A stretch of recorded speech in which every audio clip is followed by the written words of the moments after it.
खबर दें कि रात के शहर कायद के मुख्तलिफ इलाकों में पुलिस के मुबैना मुकाबले हुए। फायरिंग के तबादले में बर वक्त कार्रवाई के नतीजे में पुलिस से स्ट्रीट क्रिमिनल को धर लिया गया। हादसात ने भी कई शहरियों को अस्पताल पहुंचा दिया है। मजीद जानते हैं शहजाद चौधरी से। जी शहजाद, बताइएगा क्या तफसीलात है।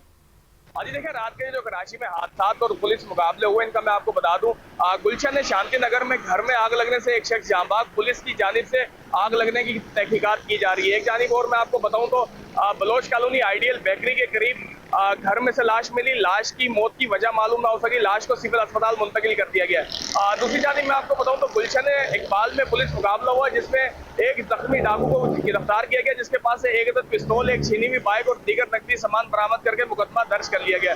दूसरी जानिब मैं आपको बताऊं तो मंगो पीर साइमा विलॉज के करीब पुलिस मुकाबला हुआ, जिसमें एक डाकू को जख्मी हालत में गिरफ्तार किया गया, जिसके पास से एक पिस्तौल, एक बाइक और एक मोबाइल बरामद किया गया। जख्मी डाकू को तिब्बी इलाज के लिए अस्पताल मुंतकिल करके कानूनी कार्रवाई का आगाज शुरू कर दिया गया है। दूसरी जानिब मैं आपको बताऊं तो अजीज भट्टी थाने की हदूद में पुलिस मुकाबला हुआ। एक जख्मी डाकू समेत 2 अफराद को गिरफ्तार किया गया, जिसके पास से एक पिस्तौल, एक छीनी हुई बाइक, दीगर नकदी सामान बरामद किया गया। जख्मी डाकू को तिब्बी इलाज के लिए अस्पताल मुंतकिल करके कानूनी कार्रवाई का आगाज शुरू कर दिया गया है। जी।